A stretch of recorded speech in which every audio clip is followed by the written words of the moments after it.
Hey guys, welcome. It's Imperfect Parenting. We're here. And we're back. Uh-huh. Happy to be here. I feel like we didn't even leave. Honestly. I feel like we've been here for hours. Yeah? We do record a few. You're silly. I'm just saying. Secrets. But great conversations around Critical thinking. Critical thinking. We just ended that. Had our genius friend. Always feel like a genius for having genius friends. Yep. Seth's a genius as well. He is. But he's not the friend I'm talking about. You have to go. If you missed it, you got to go back. It's the very last one of critical thinking. But we are diving into communication and kind of how to help you feel successful. I think we were talking about where to go with this for the next couple weeks. And I think we were both inspired to go back to the basics a little bit. So we're going to do that, which will be fun. But as always, before we do that, we, I wanted to point out that the last couple episodes that we've been filming, you haven't said anything about how you get to look at my face. You know, like normally you say how much you love looking at my face. I think you often bring it up like I say it too much. I like looking at your face. I was realizing, I'm like, Ben hasn't made any reference to. I'm not sad about it, but I just thought it was funny. I was like, this is fun. Now what I'm doing is just looking at your face. Yes, my face is not going anywhere. I'm only bringing it up because what you don't know is we're recording these and I've been gone and it's been a busy season. So I got home last night at midnight and probably to bed by 2:30 because I can't go to sleep right away. So we're playing catch up in between episodes of. This is us hanging out, spending time together. So that's why I'm kind of shocked more than normal that you haven't said anything because you haven't get to look at my face for days. But anyways, I know you missed me. I appreciate you pointing that out. Do you? Yes. Now, I'll be spending the rest of the episode maybe visiting communication. No, it makes it sound like I needed affirmation. I just thought it was funny. You're just pointing out the fact that I do normally say it. You do normally say it. And I'll do a better job. I'm okay. I was just thinking, oh, wow. Given all the things, it's funny.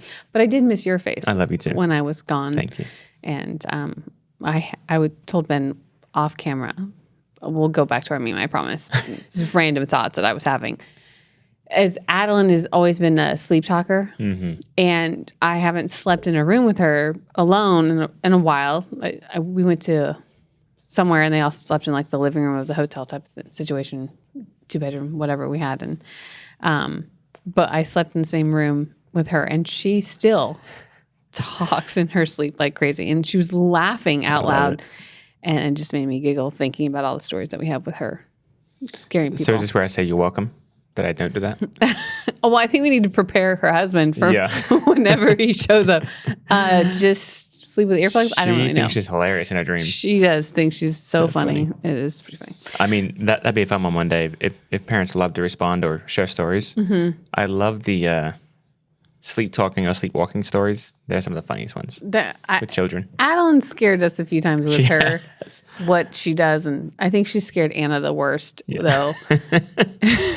She was staying with her eyes are open, but she's asleep. Yeah, and she's just standing at the top of the balcony looking down at Anna in the entryway because Anna woke up hearing noises and she's talking to her and Adeline's just standing there staring down at Anna. What is happening? Anna maybe prayed in tongues and was hoping that, Jesus was present. It's funny you say praying in tongues. I was thinking about Chris Vallotton telling stories from years ago about Bill. Bill Johnson from Bethel Church. And he would say Bill would just he's not sleep talking, he's praying in tongues in his sleep. Yeah, as Bill course would. he is. Yeah. Well, that has nothing to do with any of our memes. Here we go. But you love our rant. So that's what that was. I love you. I love you too. Thanks. And I miss your face. Okay, are you ready for our meme? All right. Today. Are you going to tell him or am I going to tell him? I'm going to set up and you tell him. Okay. Has anyone seen the movie Princess Bride? It's one of my favorites. 100 million times because it's the best. My favorites in our house. Our kids love it. I've been to a few weddings where the pastor says, marriage is what brings us together today. So that is, this meme is one of the scenes. You'll know it. If you've seen the movie, once Brittney says it, you'll know what it is. But go ahead. So it's Indigo Montoya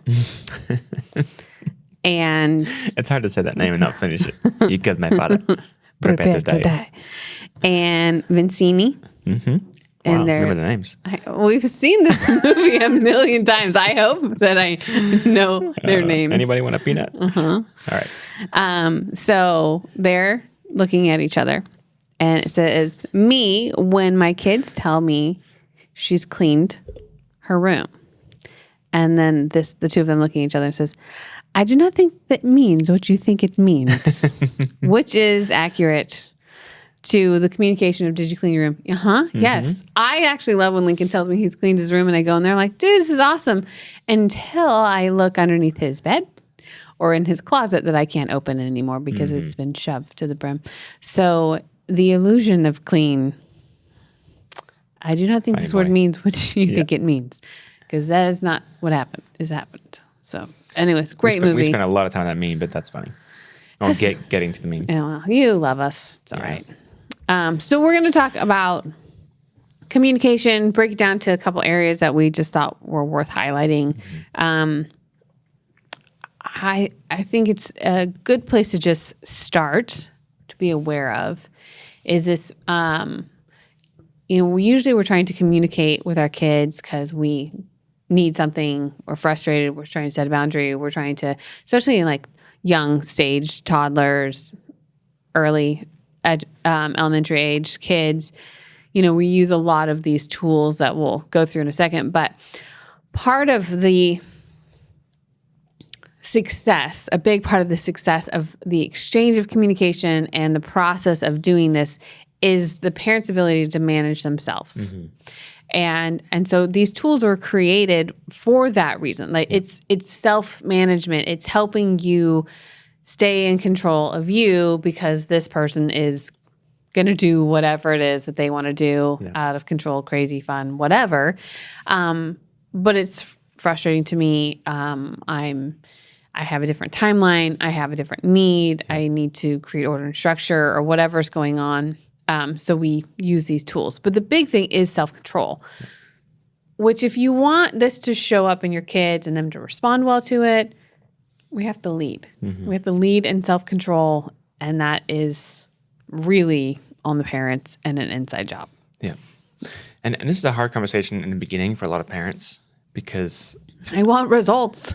I want results, or I get discouraged when it doesn't. I mean, it's kind of what you're saying, but there's discouragement is knocking at my door because I don't know how to change this. I have a set of habits of reacting. Yeah. And so I think part of the heart in this next little series here, I've just come back to some of the basics and some of the foundation, is give yourself some grace again. Let's check in on the oil and the brakes, the simple things that we take for granted sometimes, and see how we're doing. Because it does take time to change culture. Yeah. Or improve culture. For some parents who have been following your dad and have read your book, have been doing this stuff for a long time, they may just need some little tune-ups. There's just a couple of things like, okay, I've been doing that for a while. Maybe I make a little adjustment, and it just takes us to a new place. For other people, they're going to go, I forgot all about that tool. I heard it once and never used it. That would be helpful. Yeah. But your ability to manage yourself when you're frustrated or you need something. And a lot of times we get frustrated because we want obedience. We want change. We need results. So that's when the tools get misused, or we forget about the tools. We use fear and punishment because it works, but that's not creating a heart-to-heart connection, or really a place of influence and respect to flourish in our relationships. So that's why we don't use it. But those are the defaults. When I'm not managing myself, I go to fear and punishment or manipulation to get what I want. Yeah. So that's why I wanted to put it on the table first, because it does feel like it's an important thing to be paying attention to as we are using a new language with our kids. Or maybe it's not new, it's just a refresher or just a reminder. Yeah. Put it at that. So we'll go through. First tool that I always put out there are the one-liners. Hit me, baby. What are the one-liners? Are you quoting Britney Spears? Maybe. Now we're really showing your age. Brittney who? You're the best Brittney I know. Oh, thanks. One-liners. I know. Probably so. That could be. I don't know. Nice try. Mm-hmm. I know. Probably so. I would done now. But we could do that all day. That's ringing off your tongue. That's the one-liners. So, a refresher to the one-liners. Okay, sorry. I thought you wanted me to say them. Yeah, you did. You said them great. I was going to let you keep talking, but... the one-liners are created so that we never argue with our child again. The purpose of them is, Ben's being silly and playful, but you don't want any sarcasm in there. And it's easy to do, especially if you're... I think one-liners come into play a lot with that elementary to junior high-ish land. Yeah, that's where... I mean, I used them before younger, but I think you start to get some friction back from the kid around mid-elementary to beginning of junior high, because they are irritated that you're not engaging with them in the disrespect, because they're usually throwing disrespect at you. Yeah. So I'm trying to manage my level of respect by not engaging with an argument. And so by not engaging with an argument, I am choosing to have a high standard of respect, and I'm using the one-liners. Yeah. So an example of this, I always think of the story when Delaney was in, I think, 6th grade, and she was trying to do her homework, and it was home alone, and I said, I'd love to help you, but I can't do it right now. I can do it right after dinner, or I can do it in 10 minutes type of a situation. And she's like, okay, after dinner. I'll find you right after dinner. I'm like, okay. And did she find me? No, because she's in 6th grade. I think that's like, 11, 12, somewhere in there. Yeah. And so she disappears after dinner. I clean up. I do all the things. And then I end up watching a movie with the other two. And I remember her coming down in the middle of our movie, and she demands that we do her homework now. And I'm like, well, honey, I'm sorry, but I'm not available right now because I told them I'd watch this show later in the night. And she's like, well, what am I supposed to just fail? And this is where I think too many parents take the bait. Yep. Is the child throws out this ridiculous statement that is accusing, maybe even shaming, or is a cry for I'm scared, because scared brings out our worst self. So here's this scared kid, and she's lashing out this statement of, what do you want me to fail? If you can practice just pausing and recognizing all that's going on in that moment. Because a lot of parents get triggered with, that's a ridiculous thought, and then we go into this lecture space, which is kind of this permission to engage in the exchange back and forth. But if you can pause and see it and name it for what it is, this kid is scared. Yeah. This kid is introducing disrespect, hoping that it will motivate me to do something other than the boundary that I just put into play. So the reason why I use the one-liners in those moments is because I don't want to introduce disrespect. I want to keep the respect level high, which I would say, nice try. And then I would restate, I told you I was available after dinner. You didn't come and find me, so I have now moved on to this. Usually that infuriates them a little bit more. And so in this exchange with her, I was met with another level of, you always choose them over me. You want me to do bad. You don't want to help me. I mean, so again, this hurt kid is just lashing out in frustration and anger. Now, I'm not trying to belittle her scared feelings. I'm not trying to ignore her scared feelings, but I'm not going to have a productive conversation with her and her scared feelings. Like that's what you have to pay attention to. This scared, out of control human right here cannot have a conversation that's productive. So the best thing I can do is keep the respect high, which is that I'm not going to debate whether I love you or I'm for you or I'm going to help you, because it'll be wasted time and breath because you're not hearing it. Yep. So that's why we use the one-liners in those exchanges. As every throw out of disrespect or whatever, I say, I know, probably so. That could be. Nice try. I'd love to have this conversation when your voice sounds like mine. I'm no longer going to be hanging out around this behavior. If you want my help, I need to be respectful. Those are the exchanges I'm giving to this scared, angry person. And once the scared and angry goes away, that's when I lean in and bring that affirmation, that security, that safety, that voice of, I'm not going anywhere. I'm happy to help you. But there was a boundary. And it's okay that there was a boundary. And it's okay that you got scared because you didn't manage your time well. It doesn't send a message that I don't love you. It just sends a message of my time is valuable. And I will make space for all my kids, but I can't make space for all my kids at the same time.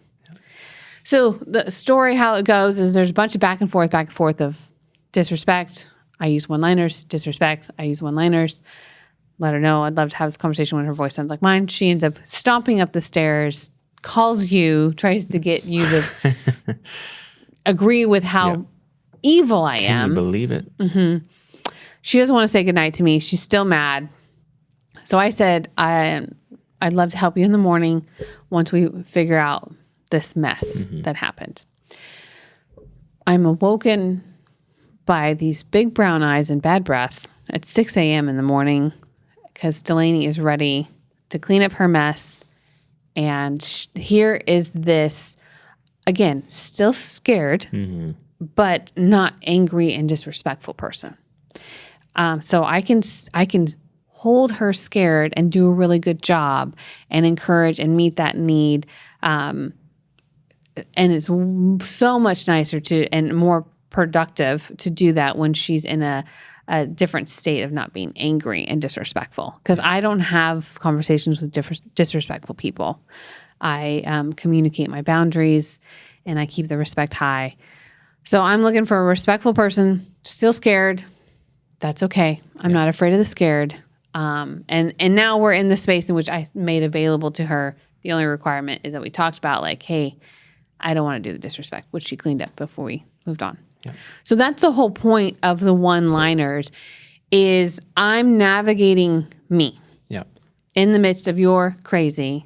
And I'm not afraid of your emotions. I'm not trying to get away from them, but I don't want to be treated this way.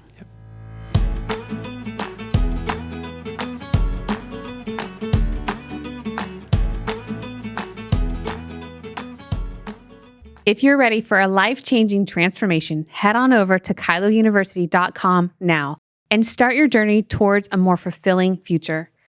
Don't miss this incredible opportunity. Your transformation begins at Kylo University. Visit KyloUniversity.com today.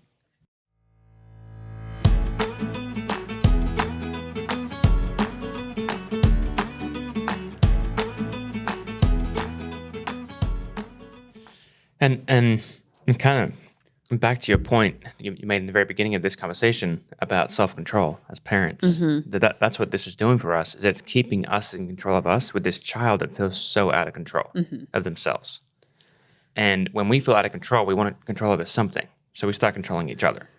Absolutely. And so me actually introducing self-control removes the wobble from our relationship. I think when we just meet that disrespect and out of control experience with the same thing, it does create this wobble and this question in our relationship. Like, I guess this is okay. This is how we treat each other. Right. And so it is practice, but it's such a helpful tool. And it really is one that if you write it somewhere to remember, you keep it in front of you, it's one you can use today. And you use it with any age group. I mean, that's the funny part is like I tell this story with Seth. I have before in previous series is, this lady that was out of control in our office, this mom who's incredibly disrespectful. Seth calls me in to help him in this exchange because he's like, I'm not going to manage me very well. I need backup, which is another really great thing to pay attention to is if you don't have that self-control, tap in your partner because you need some help. But I'm using this, I know probably so. That could be, I'm sorry, ma'am, but I'm sure we can continue this conversation when you're respectful and with our overseer. And because again, I don't want to go into a lecture state. I don't want to go into a belittling. I don't want to go into an argument. I am not going to agree with your accusations. I'm not going to agree with your judgment. I'm not here to be attacked and I'm not going to participate in it. So these one-liners really are keeping that standard of respect super high because that's what I want to do. I don't want to slip into, this is the standard. And again, that's why one-liners are like step one. It is such, if you're not familiar with any of the tools, I would suggest you get my book, Imperfect Parenting. It's the name of the podcast.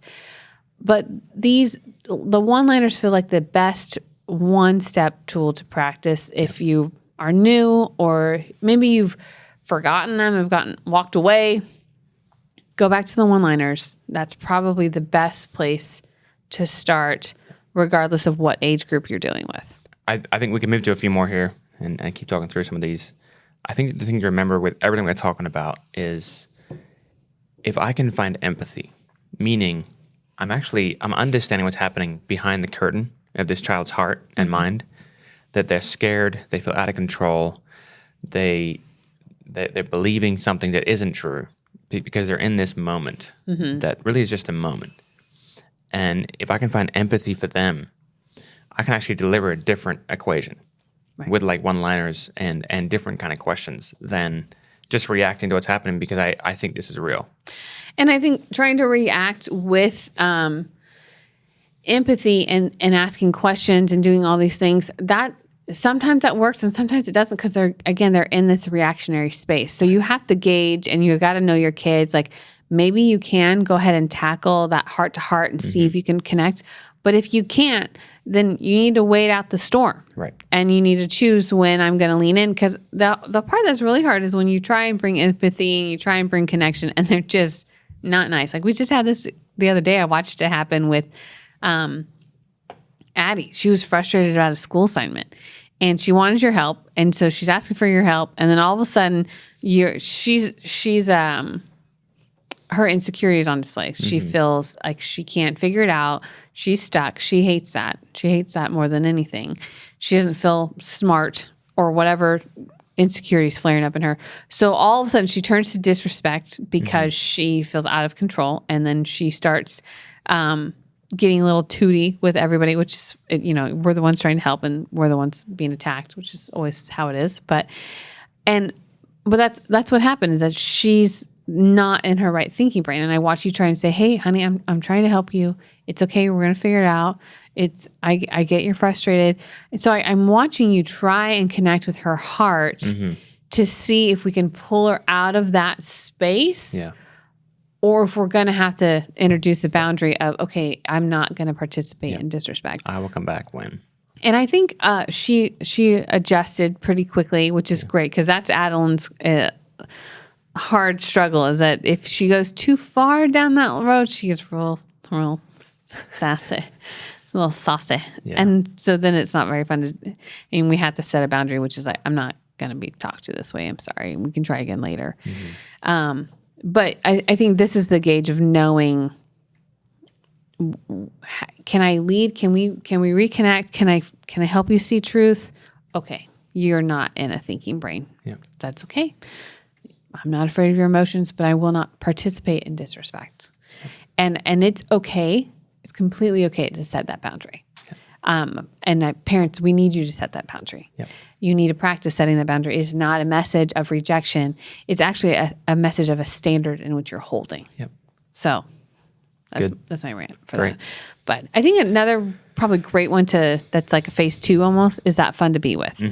Why don't you unpack that one for us, since I did the one-liners forever. Yeah. That's a great tool.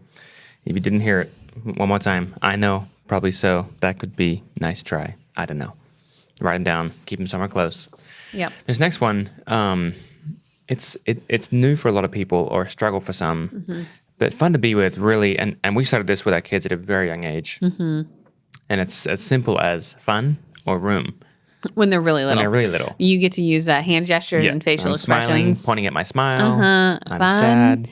Room. Yep. I mean, my voice kind of changes when we did this at 1. Yep. Fun, room. I mean, that's... You look like you're on some television show. Teletubbies all over again. Too far. Sorry. Back to fun to be with. Teletubbies kind of threw me. But Backyardigans, whatever you want. Yeah, exactly. But it's just the opportunity to create an environment that we're all contributing in the same direction. That to be around us, and parents, this goes for us too. You know, I'm going to put myself in my bedroom for a minute. I'm no fun. Till I'm fun to be with. Yep. And we've both said that in different ways. I have said it exactly that. I'm no fun right now. I need a break. I'll be back. Yeah. And it really is just it's training our environment and our family and our people, our children, that this is what's required to be around us. And if you cannot handle yourself, and we've done the one-liners, we've done all this, it might end up, the next phase of this is, okay, can you be fun or go somewhere else? And, you know, this progresses into, when they're teenagers, the fun to be with becomes, everywhere that I go, my ears follow. So, you know, I can't pick you up anymore. I don't want to try and wrestle you somewhere. Yeah. So can you be fun or should I go somewhere else? Because I would like to be around someone who can manage themselves and wants to be fun to be with. And I love how this actually, I've used this with our kids and said when their friends are upset with them or some exchange happens and they're not having fun with their friends, I say, well, how are they being fun to be with? No. Are you being fun to be with? I don't know. Well, what do you think how are they experiencing you? So this phrasing has just been a really great tool for learning self-awareness. And that's kind of the heart of this is that we're learning self-awareness, is that I want to be someone that is enjoyable to be around. I want to bring my best self to these people doesn't mean I can't have a hard day. That is not what this is saying. And a lot of people I think get triggered by this. That's not what I mean. I'm not saying that your kid can't have a hard day and you can't lean into that. Did you listen to what I just said before? If you didn't, go back and listen to that. But you have to realize that we are teaching you self-awareness. Yeah. I'm teaching you that when you walk out of a room and start screaming bloody murder when mommy's friends over having for coffee, that may not be very much fun for us. You know, I think you've got to learn how to ask this question. It's not a demand. It's you need to be fun. It's a question. It's an invitation. Hey, do you want to be fun or do you want to go somewhere else? Yeah. Because I can't demand that you be fun. Right. Have a good attitude. Do it now. Well, meet any toddler and they'll go, no, I don't want to be fun. Word. If you demand it or if you say, be fun, okay, all they have to say is no. And then you've lost the power of this tool. Yep. So this is a question and they totally get free choice. No, I don't want to be fun. Okay, that's fine. But to be out here, we're being fun. And if you don't want to be fun, that's okay. So you're going to go in the car or in the stroller. Where do you want to hang out until you're ready to be fun? Again, I don't know what age I'm talking to. Let's say 6. They can handle being in the car by themselves.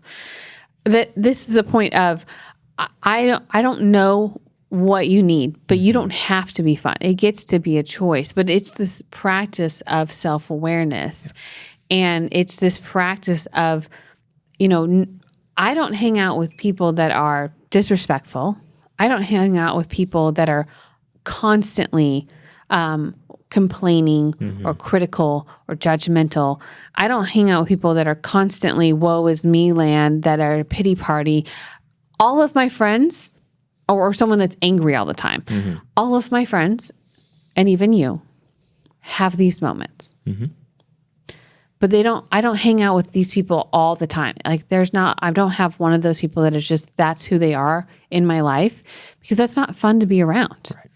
And those people often are not building in their life. They're not developing pieces of their life that are contributing in a positive way. Yeah. So this is what we're just trying to teach our kids as they build friends on the schoolyard is you have to figure out how to be like manage what's going on here. And if you've got something that needs love, attention, affirmation, then we got to practice helping you find your voice so you can communicate that need. I was going to say the same thing. I think I want, and we want our kids to understand the impact they have on people they're around. And so, I mean, to take it maybe a little too far in the conversation we're having, but it ends up at the influence they begin to have on people down the road. And even Lincoln right now, I listened to him describe his experience with some of the guys he's around. And he's like, I would never do it like that. Like, I would never show up and be disrespectful. I would never talk to someone like that. I would never. And he's learned that there's an impact I'm having on the people around me. And, you know, he's not putting down his friends. No. And the next phase for him will be actually giving feedback. Yeah. But I think we're actually called to have influence on people and bring light and bring strength and invite people into something.